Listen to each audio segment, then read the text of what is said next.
We've just crossed into another new year, so as this is the second time doing this, I've established a tradition to show you my updated collection incorporating all of the customs I made last year. This time I'll pop up link cards in the top right anytime a figure shows up who already has a process video on this channel. Make sense? Alright, let's get started. The first thing to note is that I've come up with a bunch more recipes and the number of detolfs I'll need has expanded. If you've seen the previous collection tour, you'll be a little familiar with my overall plans, but starting with BTAS, we have the Government Arkham shelf with characters from both of those organizations, as well as Hardak related characters above a little vignette utilizing Harley's grappling device from Harley Quinzel. She'll be customized a little further and will be joined by a fully shadowed Batman. The next shelf is a mix of my plans for favorite episodes and memorable moments shelves. Freeze, Nora, and Grant will end up on a different shelf where I have alternate looks for characters. Robin will be dragging Zuko with a young flying Dick Grayson on the circus platform above, and there are a couple of different Jokers from the Laughing Fish amongst them right now. Lastly, Batman and Robin will be running from the Gold Hand of Fate. The next one down is a smaller work-in-progress version of a full shelf diorama from my favorite BTAS episode, Perchance to Dream, combined with more alternate looks, one of which is Bruce from the graveyard scene in Phantasm, and that too will end up on its own diorama shelf. At the bottom here we have some familiar looking villains and variants, plus a trio from the Harley Quinn solo show. Those will have their own little display, and I'll be adding at least 3 more characters to it. Can you guess below who they might be?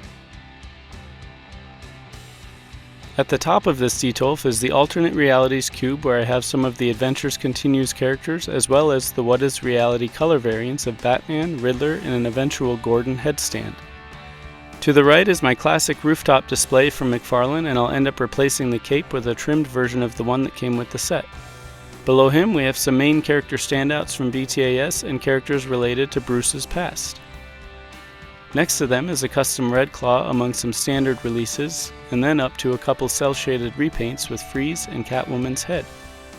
Talia and Raish will eventually split up and be joined by variants of each other, and those pairs will be joined by Ubu and then one of the black symbiote Spider-Man looking ninjas. Here we have the Almost Got 'Em crew lineup with a GCPD rooftop above featuring a completed unmasked Catwoman with pulled down mask and her seldom used gold tipped fingers for cutting glass. The Batwing is above them in some light up clouds, and then we move into TNBA. Stay tuned this year for making of looks at both TNBA Mad Hatter and the Ventriloquist. Here they're recreating the Over the Edge couch lineup with Batman and Gordon from Holiday Nights Below, featured in last month's video. To the right, Spider-Freeze is above another Over the Edge rooftop display, which is then over a current mix of Beware the Creeper, Mad Love, and Chemistry. Moving up, we have my new Kenner tribute shelf on top of the GCPD exclusive box. Both Batman and Two-Face here will need repaints on the inner cape and the white parts of Harvey's suit. Like most, I was fairly annoyed by the inaccurate color variants of the Kenner line as a kid, but nostalgia now has me customizing them. I'm really enjoying this little shelf too, with more variants to come. A Roxy Rocket with custom shaded hair is atop a cube of TNBA repaints and customs, with special mention to the Secret Identities line, who will eventually be joined by Dick Grayson in his black jacket. Below them is another Over the Edge tribute. Can you tell that's my favorite TNBA episode? On a shelf of pure nostalgia with Star Trek, Super 7's update to my favorite Michelangelo as a kid, and even a little Sesame Street nod thanks to NECA's line. Below that will eventually be my Batcave suits display from Batman Beyond as a continuation of the Batcomputer over to the left.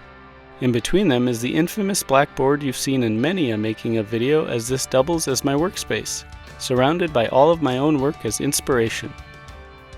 Going back up further to the right is the TNBA version of my Alternate Realities cube, where we have more BTAC characters and classics from Legends of the Dark Knight episode, with more to come from that episode too. The first 2 shelves of the TNBA detolf are a mix of displays and pairings from different episodes with more customs and repaints mixed in. The shelf below them is currently a combo of crossover episodes outside of World's Finest. The empty shelf at the bottom will be the holding spot for all of this year's coming work. Speaking of World's Finest, that's the top of the animated Superman detolf right now.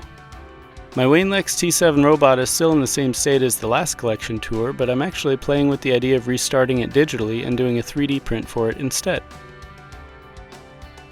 Superman will eventually get 3 more very full shelves with 1 diorama of the tank from Apocalypse Now, and then 2 shelves of pairings and multiple episodes referenced.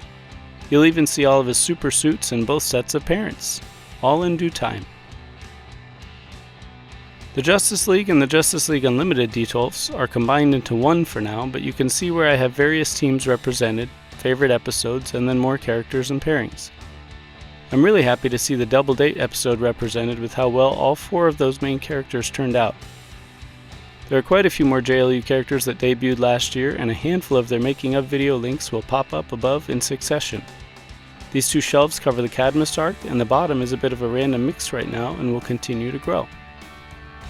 This shelf was a new addition this year. As McFarlane kept releasing Batmobiles, I bought this to display some of them. The top will be the classic BTAS intro opening scene, and Fran Bat chasing the Bat Cycle will be next to that. Below them are the original DCC animated Batmobile, and then a shelf for the BTAS Kenner-like variants that McFarlane has made, and more that I plan on adding. Finishing out with the Batman Beyond detolf, it's currently combined with the Superman shelves above, but I keep adding more characters to the to-do list, and I made some landmark characters last year. The top of the single Beyond detolf will eventually have a cutaway of the interior of Batman piloting the Batmobile. I haven't decided if that'll be 3D printed or physically created, but I'm really excited to see Terry's teched up arms and circuitry on display there. I always love looking at all these wonderful characters and designs together. If you think I'm done here, you'll be very surprised how deep I'm going to go into the future DCAU.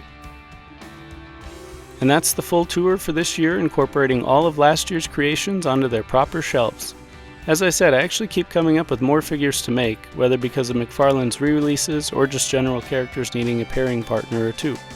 The funny thing is, the more characters I make, the more I kinda wanna make.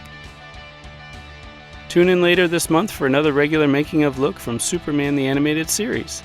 We're starting with the Man of Steel because his show is turning 30 this year. We'll look at how I made the anti-kryptonite suit as well as 2 villains who interacted with the suit, Metallo and Parasite. There'll be briefer looks than average because all 3 were made years before I started filming the processes for these guys, but I'll supplement footage where possible. Check out the rest of my catalog of videos while you impatiently wait for that next one. Have a good one, and happy collecting!